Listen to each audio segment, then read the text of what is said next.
Welcome back. BRS అధికారంలో ఉన్నప్పుడు నిరుద్యోగుల కష్టాలు తీరలేదు. సొంత రాష్ట్రంలో కష్టాలు తీరుతాయని భావించిన తల్లిదండ్రులకు కన్నీరే మిగిలింది. 10 ఏళ్ల కేసీఆర్ పాలనలో నోటిఫికేషన్స్ రాక కొందరు బలవన్మరణానికి పాల్పడ్డారు. మహబూబాబాద్ జిల్లా గూడూరు మండలం సోమ్లతాండకు చెందిన సునీల్ నాయక్ అనే పీజీ విద్యార్థి తన చావుకు కేసీఆర్ కారణమంటూ ఆత్మహత్య చేసుకున్నాడు. ఆ కుటుంబం ఎలా పరిస్థితుల్లో ఉంది?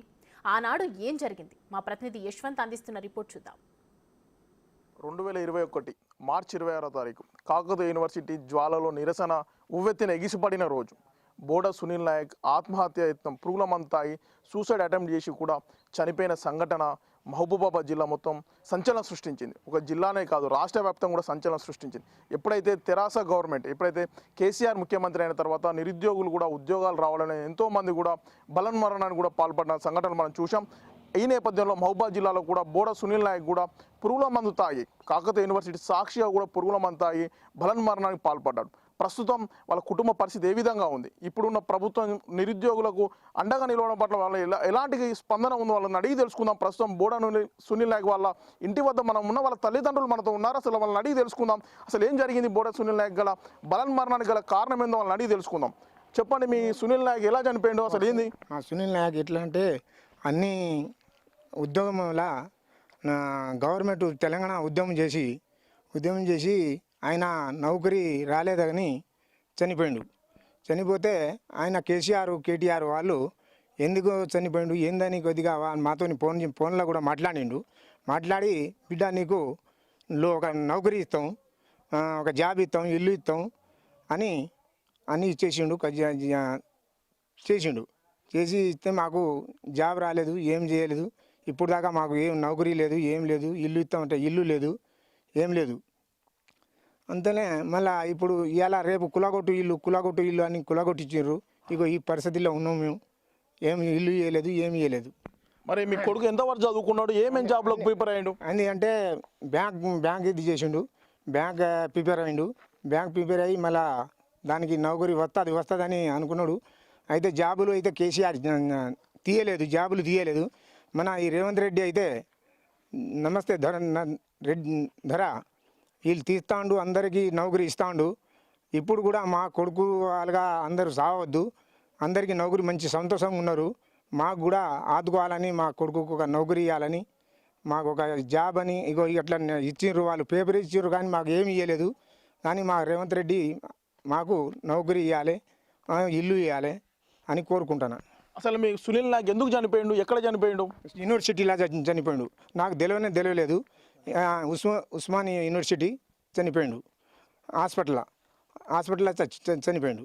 చనిపోతే అక్కడ నుంచి తీసుకువచ్చి కార్లు గీర్లు అన్నీ తీసుకువచ్చి అన్ని పబ్లిక్ని తీసుకువచ్చి కలబెట్టేసారు.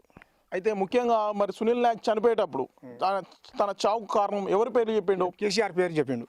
కేసీఆర్ పేరు ఇగో మాకు నౌకరీ ఇస్తలేడు, ఏమీ ఇస్తలేడు, మేము ప్రిపేర్ అయినాం నాయన కానీ నాకు ఒక నౌకరీ తీస్తలేడు, ఏం లేదని చనిపోయిండు. కేసీఆర్ నౌకరీ ఇస్తాని అంత ఊబిచ్చి గెలిపించి ఎంత కొడుకులకు నౌకరీ ఇస్తాని ఊబి అంత చదువు నేర్చుకున్నారు, అంత ఆగం చేసి అంత కుటుంబానికి ఖరాబ్ చేసినారు. అయితే నా కొడుకు కొంచెం ఇంచులోనే ఏసఐ నౌకరీ వచ్చింది. ఏసఐ నౌకరీ వస్తే నీకు ఎత్తుల లేదని అక్కడ తీసేసినారు. మళ్ళీ పోలీసులో వచ్చింది, పోలీసులో కూడా తీసేసినారు. మళ్ళీ అయ్యరలో కూడా వచ్చింది, అది కూడా తీసేసినారు. కేసీఆర్ దొంగ. తెలంగాణ వస్తే అందరికీ కుటుంబానికి అందరికి పిల్లలకు జాబులు ఇస్తా అంత చదువునికి అని చెప్పి గెలిచిండు. నా కొడుకు కేసీఆర్ అయినా చెప్పి నా కొడుకు చంపేసిన అయినా మరి మంచి చదువు నడిచిండు. నా కొడుకు అయితే మంచి నడిచిండు. నీకు జాబ్ తెస్తే నేను సాదుకుంటా అన్నాడు. పెళ్లి చేసుకోకూడకంటే నాకు నౌకరీ వస్తేనే చేస్తా అమ్మా అన్నాడు. పోయి అని ఎన్ని రోజులు చదువుకోవాలి, నాకు నౌకరీ లేదు, ఏం లేదని పోయి యూనివర్సిటీలో పోయి పురుగు మందు తీసుకొని తాగినప్పుడు మళ్ళీ పోనేసి నేను మందు తాగినమ్మా అన్నాడు. అంటే ఎందుకు తాగినారు కొడుకంటే నాకు నౌకరీ లేకుండే తాగినా అన్నాడు. అక్కడ ఊరికే దాగా తెచ్చి ఎంజీలో వేసినారు. అందరూ వచ్చినారు, పోయినారు. మళ్ళీ చనిపోయినప్పుడు 5 లక్షలు అమ్మ తల్లికి ఇస్తా అన్నారు. ఇల్లు ఇస్తున్నారు, ఇల్లు భూమి మీద కూడా పైసలు ఇస్తున్నారు, నాకు జాబ్ ఇస్తున్నారు. ఏం లేకుండా ఖాళీగా కొడుకు తోటి ఏడ్చుకుంటా ఉన్నాను అన్న. గత 10 ఏళ్లలో తన కొడుకు తెలంగాణ ఉద్యమంలో పాల్గొన్నాడు. తెలంగాణ ఉద్యమంలో పాల్గొని ఉద్యోగం వస్తే ఉద్యోగం కుటుంబం బాగుంటుందని ఎన్నో కలలు కన్న నేపథ్యం కూడా కనబడుతున్న పరిస్థితి కనబడుతుంది. ఏదేమైనప్పటికీ కూడా గత 10 ఏళ్లలో ఎంతో మంది నిరుద్యోగులు చావుకు కూడా కాలు చాపారని కూడా చెప్తున్న పరిస్థితి కనబడుతుంది. గత 10 ఏళ్లలో తమకు న్యాయం జరగలేదు. ఇప్పటికైనా రేవంత్ సర్కార్ ఈ ఏడాది కాలంలో ఎన్నో ఉద్యోగాలు కూడా భర్తీ చేస్తూ ఉన్నారు. చాలా కూడా నిరుద్యోగులు హర్షం వ్యక్తం చేస్తున్నారని కూడా ఇక్కడ వాళ్ళ సునీల్ నాయక్ తల్లిదండ్రులు కూడా చెప్తున్న పరిస్థితి కనబడుతుంది. ఈ నేపథ్యంలో తమ కుటుంబాన్ని కూడా ఏదైతే నిరుద్యోగులకు ఉద్యోగాలు ఇచ్చి ఆదుకుంటున్న రేవంత్ సర్కార్ తమ కుటుంబాన్ని కూడా ఆదుకోవాలని ప్రధానమైన డిమాండ్ కనబడుతుంది. ఇదే ఇక్కడి పరిస్థితి. వీడియో జర్నలిస్ట్ వీరేందర్తో యశ్వంత్, బిగ్ టీవీ, గూడూరు నుండి.